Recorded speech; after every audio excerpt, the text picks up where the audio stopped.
अस्सलाम वालेकुम। Welcome to के बायो। आज हम एसएसटी बायोकेमिस्ट्री के एमसीक्यूज़ को जो इंग्लिश पार्ट था सिर्फ उसको हल करेंगे और उसको हम क्रैक भी करेंगे कि अगर नेक्स्ट टाइम आपके पास ऐसे कोई एमसीक्यूज़ आए तो उनको कैसे हल करना है। और साथ में जो गलतियाँ एनटीएस वालों ने की हैं उनको भी हम मेंशन करेंगे। फर्स्ट क्वेश्चंस के लिए हमें इंस्ट्रक्शन दी है four lettered pair A to D follows a related pair of words given in capitals. Select the lettered pair that best express a relationship similar to that expressed the original pair in capital. So सबसे पहले इसका मतलब क्या बन रहा है कि हमने ऐसे अल्फाज को सेलेक्ट करने हैं जैसे इन्होंने हमें कैपिटल वर्ड में दिए होंगे। सो उन्हीं के मुताबिक जैसा कि एबल एबल जो है वो एडजेक्टिव है और एबिलिटी एक नाउन है। सो हमने नेक्स्ट जो ऑप्शन है उसमें जो फर्स्ट वर्ड है वो हमारे पास एडजेक्टिव होना चाहिए और दूसरा जो वर्ड वो नाउन होना चाहिए। सो देखते हैं फर्स्ट ऑप्शन ए बरी एंड बरीड। सो ये बरी जो है वर्ब है, मटेरियल नाउन है पहला, and see good and goodness. Good जो है वो क्या है, हमारे पास एडजेक्टिव है, किसी की खूबी बयान कर रहा है, और गुडनेस नाउन है। सो ये दोनों आपस में मैच हो रहे हैं एंड लास्ट वाला भी मैच नहीं हो रहा। सो करेक्ट ऑप्शन क्या होगा, option number C. Question number 2, hat and rat.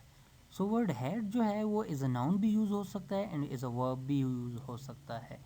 Rat जो है वो नाउन है। सो हमने दोनों नाउन या नाउन एंड वर्ब ये दोनों देखने। सो फर्स्ट है माइन हिज, तो ये नहीं है क्योंकि ये पोजेसिव केसेस हैं। सी जो है वो नाउन है, फेयर जो है वो एडजेक्टिव में आ रहा है तो ये भी नहीं है। स्टिल एंड बुल तो ये आ रहे हैं। स्टिल जो है वो इज़ अ वर्ब भी हो सकता है एंड इज़ अ नाउन भी यूज़ हो सकता है। बुल जो है ये भी नाउन है। सो क्वेश्चन नंबर 2 के साथ सी ऑप्शन मैच कर रहा है। नेक्स्ट ऑप्शन देखते हैं डी, पाथ एंड रा। सो पाथ जो है रास्ता को कहते हैं, रा जो है वो एंगर को कहते हैं, एक्सट्रीम एंगर को कहते हैं। सो इसका मतलब है ऑप्शन नंबर 2 के साथ सी और डी दोनों ऑप्शन करेक्ट आ रहे हैं। लेकिन मेरे ख्याल से जो एनटीएस वाले हैं इन्होंने कोई भंग पिया हुआ था, तो उनके मुताबिक ऑप्शन नंबर डी जो है वो करेक्ट है। आते हैं नेक्स्ट क्वेश्चन पे, एग्री एंड डिसएग्री। सो आपस में अपोजिट इन मीनिंग है, हमने आपस देखना है नेक्स्ट में। अपोजिट मीनिंग वाले हैपन हैपनिंग अपोजिट नहीं है, डिसएग्री डिसएग्री अपोजिट नहीं है, ग्रेजुएट ग्रेजुएशन ये भी अपोजिट नहीं है। So option number D, pull and push. So D option correct है क्योंकि पुल एंड पुश आपस में अपोजिट हैं। सो ये ऑप्शन नंबर डी करेक्ट है। Question number 4, add and added. So verb का first form and second form होना चाहिए नेक्स्ट में भी। सो देखते हैं A option rude and shrewd, नहीं है, गलत है ये। बी मूड एंड मोडी, तो ये भी ऑप्शन सही नहीं आ रहा। सी मैड एंड मड, सो ये भी करेक्ट नहीं आ रहा है। लास्ट ऑप्शन डी से एंड सेड। सो से इज द से का जो सेकंड फॉर्म है वो सैड है। So option number D is correct. आते हैं क्वेश्चन नंबर 5 पे, families and allies. So families ये नाउन है और प्लूरल यहाँ पे दिया हुआ है, एलाइज भी नाउन है एंड प्लूरल फॉर्म में। सो हमने दोनों प्लूरल फॉर्म में नाउन देखने हैं। आते हैं चार चीज़ एंड बुशीज़, तो ये दोनों आपस में मैच कर रहे हैं, लेकिन फिर भी हम देखते हैं आगे रिच रिचीज़, तो एक उसमें प्लूरल नहीं है, यहाँ पे भी एक ही प्लूरल है, यहाँ पे राइट राइट दोनों, तो मीन्स ऑप्शन नंबर ए जो है उनके साथ करेक्ट आ रहा है। नेक्स्ट क्वेश्चंस के लिए हमारे पास स्टेटमेंट है, complete the following sentences by choosing the most appropriate option from the given letter choice A to D below each. So हमने अगेन चॉइस ढूंढे, his hiding dash is dash unknown. So हमने देखना है क्या option आ रहे हैं, placed and till. Till हम यूज़ करते हैं टिल 6 o'clock, तो ये टिल यहाँ पे यूज़ नहीं हो सकता। फिर नेक्स्ट आते हैं प्लेस्ड स्टिल। स्टिल यूज़ हो सकता है, स्टिल अननोन मतलब अभी तक नोन नहीं है, लेकिन प्लेस वर्ड यहाँ पे यूज़ नहीं हो रहा है, तो यहाँ पे प्लेस्ड नहीं आना चाहिए, प्लेस होना चाहिए। सो प्लेसमेंट टिल तो ये भी नहीं हो सकता। Last option placed and until, so इनमें कोई भी करेक्ट नहीं है। सो असल में मेरे ख्याल से यहाँ पे उन्होंने थोड़ा कोई बंक्शन पी हुई थी एनटीएस वालों ने, इस वजह से यहाँ पे आना चाहिए था प्लेस एंड स्टिल। सो जो ऑप्शन बी है वो एनटीएस वालों ने करेक्ट किया हुआ है, हालांकि वो भी गलत है, तो इसमें प्लेस एंड स्टिल आना चाहिए था। द मैन हैज़ काट।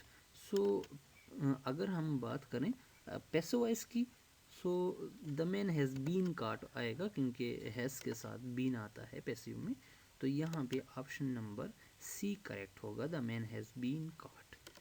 नेक्स्ट क्वेश्चन है he worked the best of his ability. So to the best आता है वैसे तो। सो ऑप्शन देखते हैं, A because, second on, off. So last option है D to the best. So he work to the best of his ability. So जो last option D है to, ये करेक्ट है। क्वेश्चन नंबर 9 है he broke the middle of his speech. So यहाँ पे option आना चाहिए ही ब्रोक फार, नहीं आ सकता। He broke off the middle, तो ये भी नहीं आएगा। The broke down, so broke down आ सकता है, he broke down the middle of his speech. Next option है he broke to the middle, so ये भी नहीं आ सकता। सो इसमें ऑप्शन नंबर सी जो है वो करेक्ट है।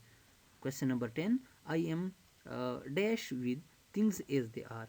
सो I am satisfy, first form नहीं आ सकता, सेकेंड फॉर्म आएगा।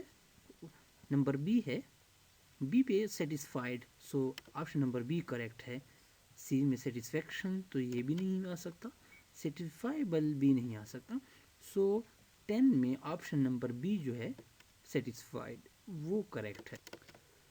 नेक्स्ट 2 क्वेश्चंस के लिए स्टेटमेंट है I grew up in the south of Spain in a little community called एस्टेपोना।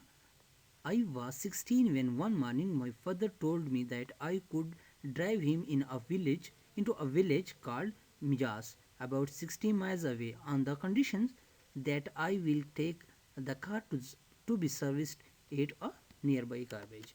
So, question number 1 आ रहा है, the first sentence of this paragraph is in. So, first जो है वो कौन से में है, I grew up जो है grew, सेकेंड फॉर्म है ग्रो का, सो इसका मतलब है ये सेकेंड फॉर्म है, तो ये पास्ट टेंस आना चाहिए।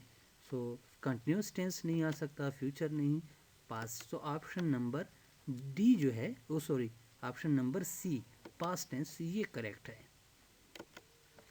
Question number 12, condition is a dash in the passage. So condition, जो भी वर्ड्स, तकरीबन मैक्सिमम वर्ड्स ऐसे होते हैं जिसके लास्ट में ION आता है, जैसे कंडीशन, पॉपुलेशन, सो ये वर्ड सारे नाउन होते हैं। सो देखते हैं ऑप्शन, एडवर्ब नहीं, एडजेक्टिव नहीं, वर्ब भी नहीं हो सकता। सो लास्ट ऑप्शन डी जो है noun. So condition is a noun. Choose the letter word और phrase that is most nearly opposite in meaning to the words in capital letter. So हमने अल्फाज मुतज़ाद यहाँ पे यूज़ करने हैं। अपॉइंटमेंट, किसी को जॉब पे रखना, सो जॉब से निकालने के लिए क्या होगा, डिसमिस आएगा। सो डिसअपॉइंटमेंट नहीं आएगा, एम्प्लॉय भी नहीं आ सकता, सी ऑप्शन पे है डिसमिस। सो किसी को निकाल देना जॉब से तो डिसमिस आएगा, तो ऑप्शन सी यस करेक्ट। 14 है इनडिफरेंट। इनडिफरेंट का मतलब है किसी को तवज्जो नहीं देना, सो तवज्जो नहीं देना, ऑप्शन ए है different, option B same, sameness, तो ये अपोजिट नहीं आ रहे कोई भी, ऑप्शन डी केयरिंग, सो किसी का ख्याल रखना, सो किसी को तवज्जो नहीं देना और किसी का ख्याल रखना, तो इसका मतलब है कि जो क्वेश्चन 14 इनडिफरेंट का अपोजिट जो है वो केयरिंग आएगा। सो ऑप्शन डी जो है इसमें करेक्ट है। नेक्स्ट है क्वेश्चन 15, स्टूड। स्टैंड का सेकंड फॉर्म है stood, so sit and stand opposite होते हैं। सो सिट का सेकंड फॉर्म है सेट। सो ऑप्शन देखते हैं, ए कट, रेन, टर्न, सेट, तो ऑप्शन नंबर डी जो है इसमें करेक्ट आएगा। क्वेश्चन नंबर 16, करेक्टली, सो गलत हमने देखना है तो इनकरेक्ट आएगा उसके लिए। So correctly, correctness, incorrect, so option number C जो है इनकरेक्ट, वो यहाँ पे करेक्ट आंसर आ रहा है। सो 16 में ऑप्शन नंबर सी। 17 बेटर, सो ये गुड, बेटर, बेस्ट। सो आगे कहते हैं बिटर, बैड। सो ये भी कंपेरेटिव डिग्री नहीं है। गुड, ये भी कंपेरेटिव डिग्री नहीं है। वर्स, तो बेड, वर्स, वर्स। सो ये जो 17 है, इस ऑप्शन का बेटर का वर्स आएगा। So option number D is correct. Choose the word most similar in meaning to the capitalized one. So हमने सिमिलर वर्ड देखने हैं। रिस्पॉन्स, रिस्पॉन्स मतलब रिप्लाई। सो रिप्लाई करना, रिस्पॉन्स देना, तो ऑप्शन ए करेक्ट आ रहा है। रिले, किसी पे डिपेंड करना, तो ये भी नहीं आ रहा। सो ऑप्शन नंबर 1 जो है वो करेक्ट है। रिस्पॉन्स का सिमिलर क्या है? Reply. Question number 19, modern. Modern जदीद को कहते हैं। सो absolute, current. So current option जो है वो करेक्ट आ रहा है, जो आजकल चल रहा है, जिस तक कि हम कहते हैं कि करंट अफेयर कि आजकल क्या हो रहा है। सो करंट आजकल के। सो मॉडर्न एंड करंट जो है वो आपस में सिमिलर हैं। So option number B correct है। लास्ट में है इम्प्रूव। इम्प्रूव मीन्स किसी चीज़ को इम्प्रूव करना। सो रिड्यूस, कम कर देना, प्रोड्यूस, पैदा करना। रिफाइन, रिफाइन मीन्स इम्प्रूव करना सिंपली। रियलाइज़, किसी को यकीन दिलाना, रियलाइज़ कराना कि भाई ये काम कर लो, कुछ तो कर लो, रियलाइज़ कराना किसी को। सो यहाँ पे रिफाइन आ रहा है। इम्प्रूव, रिफाइन, किसी चीज़ को बेहतर बनाने के लिए रिफाइनिंग हम करते हैं।